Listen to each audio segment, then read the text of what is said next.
At 12:15 a.m. on September 26, 1983, a Soviet computer flashed a warning: nuclear missile launch detected. Seconds later, another alert appeared, then another. According to the system, 5 American nuclear missiles were already in the air.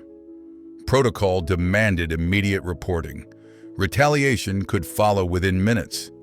The man responsible for confirming the alert was Lieutenant Colonel Stanislav Petrov. He had a decision to make, and the world was running out of time. 1983 was one of the most dangerous years of the Cold War. Tensions between the United States and the Soviet Union were at a breaking point. President Ronald Reagan had publicly labeled the Soviet Union an evil empire. The United States had begun deploying Pershing 2 nuclear missiles in Europe. Just weeks earlier, the Soviet military had shot down Korean Airlines Flight 007, killing 269 civilians. Both sides expected the worst. Inside the Soviet Union, fear had replaced trust. Soviet leaders believed a surprise nuclear attack from the West was not only possible, but likely. To prevent that, the Soviet Union relied on a new system. It was called OKO, the Russian word for eye.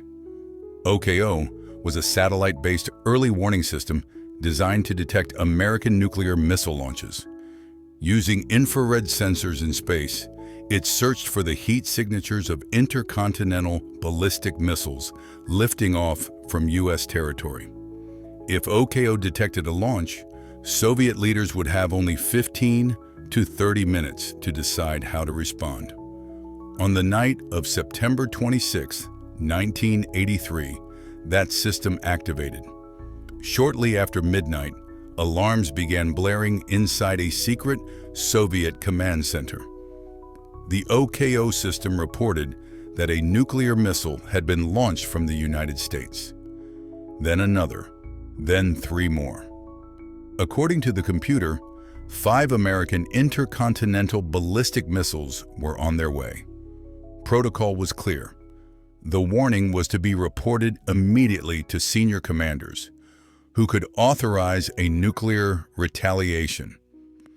The man on duty that night was Stanislav Petrov, a lieutenant colonel in the Soviet Air Defense Forces.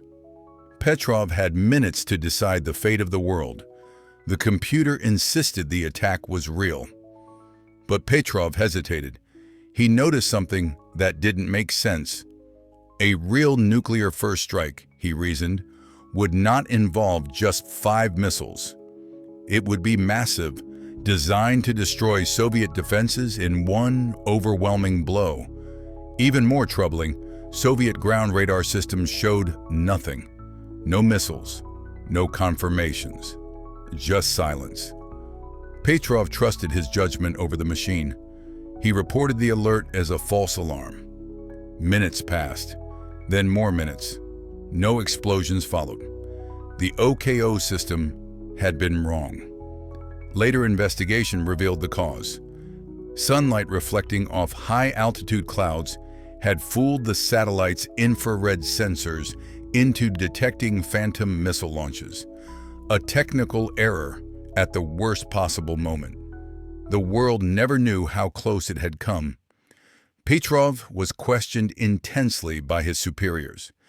At first, his decision was praised.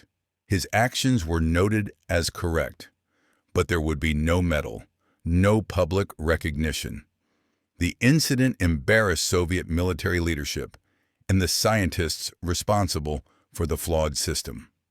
Petrov was quietly reprimanded over paperwork issues, reassigned to a less sensitive role, and pushed into early retirement. He later suffered a nervous breakdown. The man who may have saved the world was forgotten by it. Years later, when the story finally became public, the lesson was clear. In an age of automated systems and instant retaliation, humanity survived because one man chose to doubt a computer. That night in 1983, the world did not end. Not because of policy, not because of diplomacy, but because one officer in a dark room decided to wait.